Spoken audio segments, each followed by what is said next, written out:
तो आदाब, नमस्कार, गुड इवनिंग, सत श्री अकाल। एक बार फिर आप तमाम लोगों का स्वागत है क्राइम तक की कहानी के इस एपिसोड में। उम्मीद है पूरी फैमिली अच्छी होगी, अपना ख्याल रख रही होगी। कभी आपने सुना है कि कोई सिरफिरा कत्ल करे या कोई गैंग कत्ल करे, कोई सन की कातिल कत्ल करे और कत्ल करने के लिए वो हर शाम प्लेन में बैठे, फ्लाइट में, और उसके बाद अपना काम करे, कत्ल करे और फिर रात की फ्लाइट से वापस अपने घर को लौट जाए। 1, 2, 3, 4, 5, 6, 10, 12 कत्ल नहीं, करीब करीब इस तरह से उसने 100 कत्ल किए। 1 साल के दरमियान 12 महीने तक वो फ्लाइट में आता शाम की, और रात की आखिरी फ्लाइट जो उसे उसके घर तक ले जाती उसमें बैठता। उसके साथ कुछ और भी होते कि कातिल 1 से ज़्यादा, और फिर वो चले जाते। और यहाँ पुलिस, इंटेलिजेंस एजेंसियाँ वो हैरान परेशान ढूंढ रही हूँ उस कातिल को। कहानी पाकिस्तान की है। कुछ कुछ मिलती जुलती ऐसी कई कहानियां हिंदुस्तान की आपको सुनाई है मैंने, जिसमें आयरन मैन रॉड से हमला करता था, या फिर बियर मैन, या फिर पत्थर मार ईंट से हमला करता था। ये कहानी पाकिस्तान के हथौड़ा गैंग की है। लेकिन हथौड़ा गैंग का नाम क्यों पड़ा, कैसे हुआ, क्या कुछ हुआ, ये सब धीरे धीरे आगे बताऊंगा। कहानी की शुरुआत होती है 2 अप्रैल 1985, 2 अप्रैल 1985 को। 2 अप्रैल 1985 को मुल्तान में एक शख्स रहते थे जिनका नाम था वसाया। वो अपने एक रिश्तेदार से मिलने के लिए कराची पहुंचते हैं। कराची में उन्हें क्लिफ्टन इलाके में जाना था। रात हो गई, ट्रेन लेट पहुंची। उन्होंने लगा कि अब कहाँ जाऊँ, 85 की बात है, उस वक्त बहुत ज़्यादा ट्रांसपोर्ट और ये सारी चीज़ें थी नहीं इतनी। तो वे एक जगह, एक पुल, फ्लाईओवर, उसके नीचे रुक गए कि सुबह जब रोशनी होगी तो निकल लेंगे। उस पुल के नीचे फुटपाथ पर कुछ लोग सो रहे थे। वो भी बैठे बैठे उन्हें नींद आ गई। उसका अचानक उन्हें सर पे एक ज़ोर से किसी चीज़ के मारने की तकलीफ़ महसूस हुई। सर पकड़कर बैठ गए, थोड़ी देर में बेहोश हो गए। आँख खुली तो पता चला वो हॉस्पिटल में है। पुलिस ने पूछताछ की तो उन्होंने बताया, मैं तो इंतज़ार कर रहा था, पता नहीं किसी ने सर पे मेरे कुछ वार किया, मैं बेहोश हो गया। मेरे बराबर में और भी कुछ लोग थे पर मुझे कुछ याद नहीं। पुलिस ने कहा, आपके बराबर में जो 2 और लोग थे उनके भी इसी तरह सिर पर हमला किया गया और उन दोनों की मौत हो गई। आप खुशनसीब हैं कि आप बच गए। तो खैर वो बच गए। 2 अप्रैल 1985 ये पहला इंसिडेंट था कराची में हथौड़ा गैंग का, जिसमें 2 लोगों की जान गई, एक खुशनसीबी से बच गया। इसके बाद कुछ वक्त बीतता है। 2 अप्रैल के बाद थोड़ी सी खामोशी होती है। पुलिस और बाकी चीज़ों को भी लगा कि ये एक इत्तेफाक है या कुछ और है। तभी करीब हफ्ते भर के बाद इसी कराची में, यहाँ पे क्लिफ्टन ब्रिज है, उसके नीचे 2 और लाशें मिलती हैं। उन दोनों के सर पे भी इसी तरह से हमला किया गया था। अब 2 लाशें पहले मिली, 2 और मिली। अब भी सरकार, प्रशासन कोई नहीं जागी। धीरे धीरे 31 अप्रैल की तारीख आ गई। पहले इंसिडेंट के बाद करीब 19 दिन बीत गए। इस बार वहाँ के सिटी स्टेशन पर एक साथ 3 लोगों की लाशें मिलती।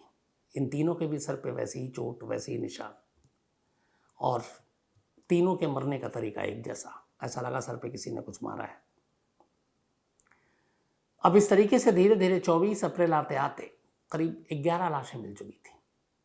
2 अप्रैल को सिलसिला शुरू हुआ।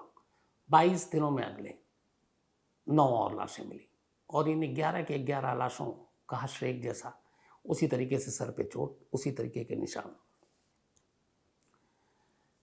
अभी तक फिर भी सरकार, पुलिस एक नॉर्मल चीज़ें मानकर, क्योंकि अलग अलग इलाकों में हो रहा है और मरने वाले कोई नामचीन लोग नहीं, गरीब बस्तियों में रहने वाले, मिडिल क्लास।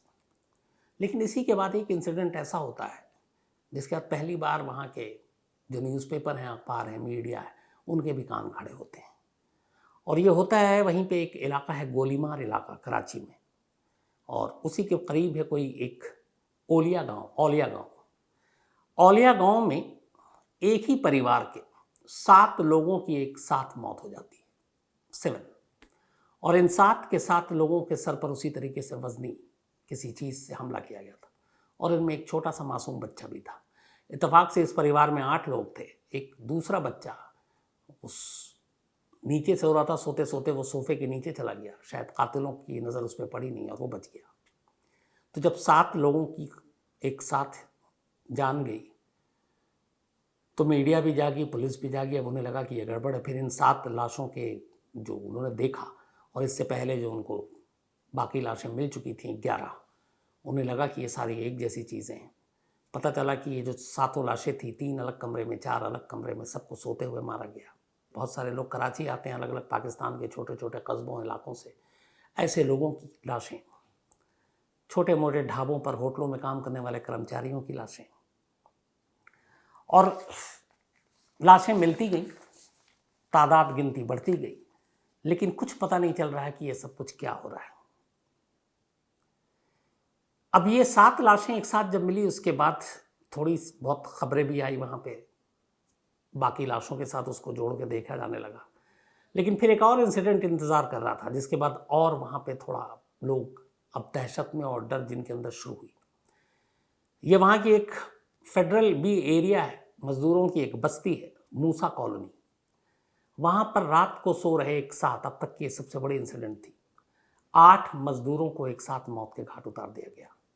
इससे पहले 7, अब उसके बाद एक ही रात में 8, और 8 के सर पर वैसे ही चोट। अब 8 मजदूरों की एक साथ जान गई। इससे पहले 7 लोग और मारे गए। अब मामला पुलिस से होते हुए नेताओं के कानों तक भी पहुंची, असेंबलियों में गूंजी, और अब लगा कि ये क्या हो रहा है कराची में। अच्छा, उस वक्त तक बहुत सारी चीज़ें पाकिस्तान में जो खबरें थी, ये चूँकि एक बेसिक एक लॉ एंड ऑर्डर या क्राइम की बातें थी, लेकिन इससे बड़ी बड़ी चीज़ पाकिस्तान में हो रही थी। 1977 की बात है जब ज़ियाउल हक ने जुल्फ़िकार अली भुट्टो की वहाँ सत्ता पलट दी। बाद में उनको क्या कहते हैं, फांसी पे भी लटका दिया। उसके बाद फिर नई सरकार आई। इस दौरान में अफ़गानिस्तान में रूसी सेना घुस गई थी और रूस वहाँ लड़ रही थी। 1979 के आसपास की बात है। तो कुल मिलाकर सारी चीज़ें डिस्टर्ब थी, पाकिस्तान के अंदर भी, उसके पड़ोसी मुल्क में भी, ईरान में भी। उधर ईरान इराक के बीच में तनाव और जंग, और ईरान पाकिस्तान का पड़ोसी देश है। अफ़गानिस्तान के हालात की वजह से बहुत सारे वहाँ से लोग शरण लेने के लिए पाकिस्तान में घुस गए थे, वो अलग डिस्टर्बेंस था। इधर रूस और अफ़गानिस्तान में जो हो रहा था उस वक्त अमेरिका का साथ पाकिस्तान दे रहा था, और अमेरिका की पाकिस्तान से बड़ी अच्छी दोस्ती थी, इसको लेकर रूस भी नाराज़ था। तो ये सारी चीज़ें इधर पॉलिटिकल फ्रंट पर और देश में सब कुछ हो रहा है, और इधर अचानक पाकिस्तान के जो सबसे बड़े शहरों में से एक कराची, उसमें एक के बाद एक ये खून हो रहा है। अब समझ में नहीं आ रहा है कि क्या किया जाए। 1985 2 अप्रैल से शुरू हुआ, या 86 में दाखिल हो गए। कत्ल का सिलसिला रुक नहीं रहा। हर चौथे, पाँचवें, छठे दिन अखबारों में ऐसी खबर आ रही। लेकिन अब तक पुलिस ने जो जांच की उसके हिसाब से ये लगा कि किसी सनकी कातिल का काम है। कोई इससे पहले पाकिस्तान के ही सिंध इलाके में और कुछ ऐसी जगह पर सीरियल किलर मिले थे जो साइको टाइप के थे, तो लगा कि उसी से जोड़कर देखा गया। और अब तक पुलिस की जो जांच थी, उनकी अपनी पुलिस की जांच ये कह रही थी कि किसी साइको किलर का काम है जो रात को आता है और सोए हुए इन मज़दूरों को, गरीबों को, अनजान लोगों को, या दूसरे शहर से आए हुए लोगों को अपना निशाना बना रहा है। बाकी उनके पास कोई जानकारी नहीं थी कि ये कातिल कौन है, क्या है। बट पुलिस का ये था साइको किलर है और एक ही है। लेकिन तभी एक हादसा ऐसा होता है जिसके बाद इस पूरे मामले में पहली बार कातिल के बारे में कुछ जानकारी मिलती है। 1985 करीब जून जुलाई का महीना आ गया था। कराची के साउथ ज़िले में एक बंस रोड है, उसी बंस रोड के पास एक फुटपाथ पर एक मजदूर सो रहा था। अचानक उस मजदूर के सर पर भी रात को हमला किया गया, बहुत तेज। हमलावर को लगा कि वो मर गया और वो वहाँ से निकल लिए। मजदूर बाद में चीखा चिल्लाया, कुछ लोगों की नज़र पड़ी, उसे फ़ौरन अस्पताल ले जाया गया। इत्तफाक से उसकी जान बच गई। अब जान बच गई तो ये पहला था अब तक जो इंसिडेंट हुआ था, वो जो पहला केस था जिसमें एक बच गया, उसको भी नहीं मालूम हमलावर कौन। लेकिन इस मजदूर ने बहुत कुछ अपनी आंखों से देखा था। जब ये बच गया, पुलिस ने इससे पूछताछ की, तब पहली बार पता चला कि ये कातिल कौन है। इसने बताया कि मैंने देखा कि एक गाड़ी बड़ी तेज़ रफ्तार में आकर रुकी, अचानक ब्रेक मारा गया। उसके बाद उनमें से 4 लोग उतरे उस गाड़ी में से। उन्होंने चेहरों को अपने काले कपड़े से ढक रखा था और सभी ने सफ़ेद कपड़े पहने हुए थे। और इसके बाद उनमें से एक के हाथ में हथौड़ा था और उसी शख्स ने मुझे हथौड़े से मारा। उसके बाद मुझे कुछ याद नहीं कि मैं क्या है। अब तक एक बार में 7 एक घर में एक मजदूर एक साथ एक रात में 8, 50-60 से ज़्यादा कत्ल हो चुके थे। अब खबरें धीरे धीरे फैल रही थीं। अब लोगों में, कराची के लोगों में दहशत फैल रही थी। लोग रात को अकेले निकलने में डर रहे थे। जो लोग अपने घरों के बाहर रात को चौपाल लगाते, किस्से कहानियाँ बातें करते हैं, आमतौर पर बहुत सारे शहरों में होता है, बहुत सारा कल्चर हमारा एक जैसा है, तो वहाँ पे भी गप्पे मारते थे। लेकिन इस रात को हथौड़ा गैंग की वजह से वो सब डर कर घरों में ही सूरज डूबने के बाद दुबकने लगे। लेकिन इस विटनेस की गवाही से ये पता चला कि ये किसी साइको किलर का काम नहीं है और कातिल अकेला नहीं है, बल्कि उसके साथ कई लोग हैं। पहली चीज़। दूसरी चीज़ ये पता चली कि जो भी आता है और ये जो मारता है, ये 2 से 5 के दरमियान में, रात को 2 बजे से लेकर सुबह 5 बजे के दरमियान में सारे इंसिडेंट हुए। और ये गाड़ी में आता है, ये भी नहीं कि पैदल आता है। और सबसे बड़ी बात इसके बाद, चूंकि उसने कहा कि उसके हाथ में हथौड़ा देखा, तो अगले दिन से ही पाकिस्तानी मीडिया में, अखबारों ने इस गुमनाम कातिल को नाम दिया हथौड़ा गैंग, और वहीं से ये नाम हथौड़ा गैंग पड़ गया। अब पुलिस को जब ये सारी चीज़ पता चली तो पहले तो हैरान करने वाली बात थी कि जो निशाना बनाया जा रहा है वो गरीब, मजदूर, अनजान, और कातिल जो है वो गाड़ी में आ रहा है, अच्छे कपड़े पहने हुआ है। तो ये भी नहीं इससे पहले के जितने इंसिडेंट थे कि सिरफिरा, साइको, शराबी, उस टाइप का कोई मतलब नहीं, या नीम, पागल, दिमागी रूप से कमज़ोर, या ये है कि जो भी है वो अच्छे लोग हैं, गाड़ियों में आ रहे हैं, महंगे कपड़े पहनकर आ रहे हैं। बट हथौड़े से गरीबों को निशाना बनाने का क्या मतलब? अब इसके बाद बातें शुरू हो गई। कई लोगों ने कहा कि उस वक्त ज़ियाउल हक, बहुत सारी चीज़ें हो रही थी, लोगों का ध्यान हटाने के लिए वो इस तरफ लोगों का ध्यान लाना चाह रहे हैं। कुछ ने कहा कि ये रूस की खुफिया एजेंसी KGB है, उसकी हरकत है। कुछ ने कहा अफ़गान की जो खुफिया एजेंसी है वो ये सब कर रहे हैं, क्योंकि बहुत सारी चीज़ें ठीक नहीं चल रही थी। तो अलग अलग बातें हो रही हैं, लेकिन सबूत और गवाह कोई सामने नहीं आ रहा है। अब कराची की पुलिस भी जो है इस केस को सॉल्व करने में नाकाम है। आखिर में फिर कहा गया कि ऐसे कातिल को डील करने के लिए किसी आर्मी बैकग्राउंड के शख्स को भेजा जाए। फिर बाकायदा आर्मी बैकग्राउंड से 3 लोगों की टीम गई, उसने कराची पुलिस को ट्रेनिंग दी। उनमें से ही एक को फिर वहाँ का चीफ भी बनाया गया और कहा गया कि आप कातिल को पकड़ो। अब तफ्तीश शुरू हो गई, कत्ल चलता रहा, करीब 100 का आंकड़ा पार कर गया, कातिल अब भी दूर है। इधर इन्वेस्टिगेशन शुरू हुई तो कहते हैं कि इसमें कुछ चीज़ें ऐसी थी जो सरकार भी पुलिस से नहीं चाहती थी कि वो केस को खोले। अब ऐसा क्या राज हो सकता है? आम गरीब मजदूर लोगों को अगर कोई मार रहा है तो इससे पॉलिटिक्स या सरकार या उसकी कुर्सी पे क्या फ़र्क पड़ना है? या तो नेता हों, विपक्ष के नेता हों, बड़े लोग हों जिनसे कुछ आपकी दुश्मनी अदावत हो, बट यहाँ आम गरीब लोगों से सरकार वो मर रही है और उसके कातिल को बचाने का कोई तुक समझ में नहीं आता है। तो पुलिस ने भी अपनी जांच शुरू की। उसके बाद जांच करते करते एक नाम आया उनके सामने, और वो जो नाम आया, पहले तो जो चीज़ समझ में आई उनको वो ये थी कि एक पाकिस्तान में एक ऑर्गेनाइजेशन थी लीबिया की, और उस लीबिया की ऑर्गेनाइजेशन के लिए एक शख्स काम करता था जिसका नाम था मुअम्मार। अब उस वक्त लीबिया और पाकिस्तान के रिश्ते ठीक नहीं थे। उसकी वजह थी जब अफगानिस्तान में जो कुछ हो रहा था रूस की वजह से, तो अमेरिका को पाकिस्तान ने पूरा सपोर्ट किया और अमेरिका की मजबूरी भी थी। वो चाहता था कि रूस को अफगान से बाहर करे अमेरिका, क्योंकि 2 सुपर पावर एक साथ तो मिलेंगे नहीं। अब इसके लिए अफगानी उन लड़ाकों को जो रूस की सेना से लड़ सकें, अमेरिका ने हथियार और पैसे देने शुरू किए। उसी दौर में तालिबान खड़ा हुआ। तालिबान को खड़ा करने वाला अमेरिका था, क्योंकि रूस से लड़ने के लिए स्टूडेंट्स की यूनियन को खड़ा किया गया था। मैंने डिटेल में आपको कहानी सुनाई है इसकी। तो ये सारी चीज़ें थी कि उनको खड़ा किया जाए, पैसा दिया जाए, लेकिन ये है कि पड़ोस में ज़्यादा डायरेक्ट काम तो पाकिस्तान आ सकता है। पाकिस्तान की मदद ली तो पाकिस्तान ने भी, उस वक्त अमेरिका से रिश्ते ठीक ठाक थे, पाकिस्तान को ये भी फ़ायदा था कि फ़ंड मिलेंगे, पैसे होंगे, बहुत सारी चीज़ें थी जो और अच्छी होंगी इकोनॉमी के तौर पर। तो पाकिस्तान खुलकर अमेरिका का सपोर्ट करने लगा। रूस इससे नाराज़ हो चुका था। लेकिन पाकिस्तान और अमेरिका की करीबी को लीबिया पसंद नहीं किया।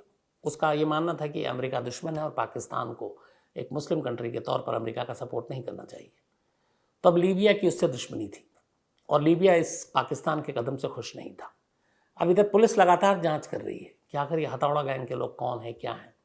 धीरे धीरे उनके इनपुट्स मिलने लगे इंटेलिजेंस के ज़रिए। तब उन्हें पता चला कि यहाँ पे एक ऑर्गेनाइजेशन है जिससे पाक लीबिया होल्डिंग, एक तरह का एक बैंक था जो इस्लामिक और उस पर्पस के लिए काम करते थे।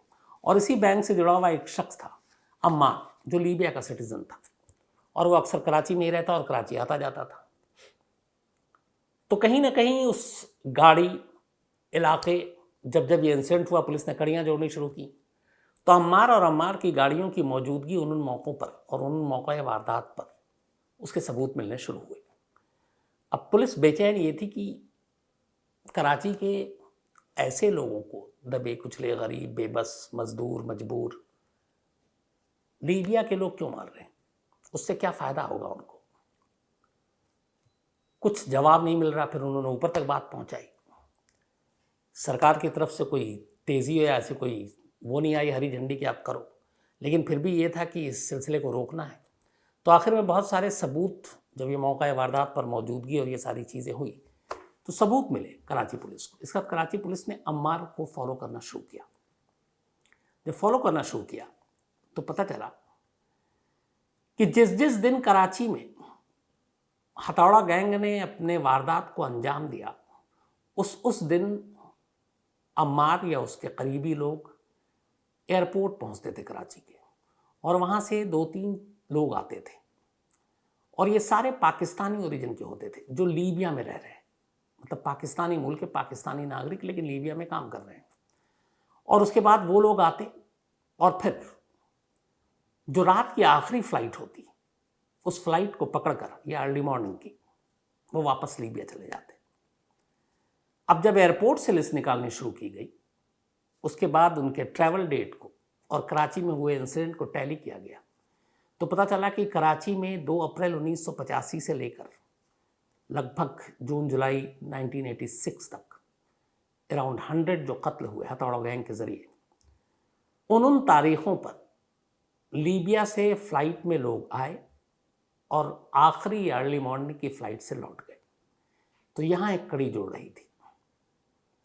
इसके बाद अब सबूत सब मिल गया, आखिरकार हरी झंडी ऊपर से मिली और फिर अम्मार को एक रोज़ पीछा करते हुए गिरफ्तार कर लिया गया। अब अम्मार जो लीबिया का नागरिक था, उसे गिरफ्तार किया गया। गिरफ्तार करने के बाद उससे पूछताछ हुई। उसने रिटर्न में अपना स्टेटमेंट दिया और उस स्टेटमेंट में बाकायदा उसने कहा कि हाँ, हमारे लोग जो हैं पाकिस्तान से वो आते हैं और ये पाकिस्तान आते हैं, पाकिस्तानी हैं, और हम ही लोग इन लोगों को मार रहे हैं। उसकी वजह यह है कि हमें अमेरिका से करीबी पाकिस्तान की पसंद नहीं, तो हम शहर को डिस्टर्ब करना चाह रहे थे। फिर उसने बताया कि इस मामले में, इस पूरी साजिश में एक वहाँ के खुफिया अधिकारी, जैसे अपने आईबी इंटेलिजेंस ब्यूरो, तो वहाँ के खुफिया अधिकारी, उसका नाम था इंस्पेक्टर लतीफ़, वो मदद करते थे लोगों को लाने में एयरपोर्ट से फिर एक्सेप्ट किया कि पिछले 1 साल में कराची में जितने भी लोगों की हथौड़े से मौत हुई है, उसके लिए वो और उसके लोग जिम्मेदार हैं। लेकिन अफसोस की बात यह है कि ये जो अम्मार था, लीबिया का सिटीज़न, ये वहाँ पे एक डिप्लोमेट पासपोर्ट और उसके ज़रिए रह रहा था, जिस पे आप कार्रवाई नहीं कर सकते थे, और ना वहाँ की सरकार पाकिस्तान की तब की चाहती थी। उसको गिरफ्तार किया गया, खबर पहुँची लीबिया एम्बेसी, पाकिस्तान की सरकार, हुक्मरान तक, और बिना किसी एक्शन के, बिना किसी कार्रवाई के, जिसने और जिसके इशारे पर कराची के 100 बेकसूर लोगों की जान गई, उसे सिर्फ बैड मैन यानी बुरा शख्स कहकर पाकिस्तान से लीबिया डिपोर्ट कर दिया गया। लीबिया में वो आज़ाद, कोई सज़ा नहीं, कोई उसके खिलाफ मुकदमा नहीं। तो आज भी ये सवाल उठता है वहाँ के सत्ता के गलियारों में, उस वक्त के पुराने पुलिस अफसरों में, कि ऐसी क्या बात थी, सरकार की क्या मजबूरी थी जो ऐसे खूंखार की सीरियल किलर, जिसके और जिसके लोगों ने 100 से ज़्यादा लोगों की जान ली, उसे कोई सज़ा नहीं दी गई, बल्कि उसको वापस लीबिया भेज दिया गया। इसके पीछे का मकसद, साजिश हमेशा के लिए एक राज रहा है। इस पर कोई भी मुंह खोलने को तैयार नहीं है।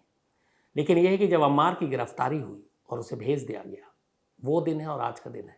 उसके बाद फिर कभी कराची में किसी हथौड़ा गैंग की तरफ से कोई ऐसी कार्रवाई नहीं हुई, न किसी की जान गई। तो फिर ये मान लिया गया कि कराची में जो कुछ हुआ 1 साल के अंदर वो हथौड़ा गैंग की ही कारस्तानी थी। लेकिन मकसद क्या था, ये आज भी एक राज है।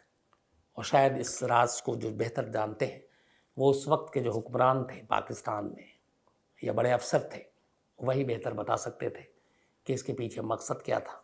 इंटरनेशनल जो सारी चीज़ें थी उधर से ध्यान हटाना, सरकार को गिराकर उधर जुल्फ़िकार अली भुट्टो को फांसी पे चढ़ाकर जो पब्लिक के बीच में ध्यान डाइवर्ट करना, उसकी वजह से ये सब कुछ किया गया, या फिर कुछ और वजह थी। पर वजह क्या थी किसी को नहीं मालूम। तो ये थी कहानी पाकिस्तान के हथौड़ा गैंग की। कई क्राइम तक फैमिली मेंबर ने बहुत पहले से इसकी फरमाइश की थी, आज इसकी बारी आई। अब सिलसिले को अपने आगे बढ़ाते हैं। आज अनन्या का जन्मदिन है, तो हैप्पी बर्थडे अनन्या। और नारायण दुबे जी, इनकी बेटियां हैं ये मध्य प्रदेश से। इसके अलावा देवाज्ञा का भी आज जन्मदिन है, तो हैप्पी बर्थडे देवाज्ञा। और अमोल सांगल, इन्होंने भेजा, उनके बेटे हैं। शुभम कुलश्रेष्ठ, इनका भी आज जन्मदिन है, हैप्पी बर्थडे शुभम, हमेशा अच्छे रहें आप लोग। इसके अलावा चिराग, खयाती शेलत, आर्या और पूर्वा, थैंक यू सो मच आपके मेल के लिए चिराग साहब। और मुझे लगता है कि सबके नाम भी मैंने सही लिए होंगे। और कहानी की फरमाइश की इन्होंने, ज़रूर वो जल्दी पूरी करता हूँ। इसके अलावा आसिफ खान, इन्होंने भी एक कहानी की फरमाइश की है। आदर्श राज हैं, पटना के बॉबी केस की कहानी सुनना चाहते हैं, जो मैं सुना चुका हूँ, इसी कहानी की लिस्ट में आपको ज़रूर मिलेगी वो। हिना असगर हैं, thank you so much. Anupriya Chaudhary हैं, एक स्टोरी की फरमाइश उन्होंने भी की है। मुकेश कुमार यादव हैं, इनकी भी फरमाइश एक कहानी की है। इसके अलावा अनीता हैं। डॉक्टर अशरफ है, डॉक्टर अशरफ कश्मीर से मैं आपको बताऊं, और ये ऑटोप्सी पोस्टमार्टम के एक्सपर्ट्स हैं। इन्होंने लिखा है, कहानियाँ सुनते हैं। इन्होंने कहा कि इनको भी बहुत सारी ऑटोप्सी और उससे रिलेटेड कई चीज़ें हैं। तो डॉक्टर अशरफ, मुझे खुशी होगी, मैं ज़रूर आपसे मेल पे भी टच में रहूँगा। तो ऐसी कोई भी चीज़ हो आप शेयर करें, तो मैं बाकी क्राइम तक फैमिली मेम्बर तक ज़रूर पहुँचाऊँगा। और कभी भी आप दिल्ली आएँ तो ज़रूर मिलेंगे, और मैं कश्मीर आया तो ज़रूर आपसे मिलूँगा। तो शुक्रिया, थैंक यू सो मच आपके मेल के लिए। शिवम गुप्ता हैं, इसके अलावा विशाल यादव हैं, तानिया तोमर हैं, इन्होंने भी एक स्टोरी की फरमाइश की है। यहाँ विनोद कुमार तोमर मेरे बराबर बैठे हुए हैं। विनोद शिकारपुरी का असली नाम विनोद कुमार तोमर है, वैसे बता दूं आपको। और मदन भाई हमारे सामने बैठे हुए हैं। आजकल मदन भाई बड़ी मेहनत कर रहे हैं। मदन भाई हमारे सीनियर कैमरामैन हैं, और इनका जन्मदिन और हमारा जन्मदिन एक ही दिन होता है। इसके अलावा प्रदीप राणा हैं, चित्राली पलित हैं, thank you so much Chitrali ji आपके इस मेल के लिए। तो आज कहानी में इतना ही। अब आपसे मुलाकात होगी कल रात 9 बजे किसी नई कहानी के साथ। तब तक अपना ख्याल रखिएगा। Thank you very much.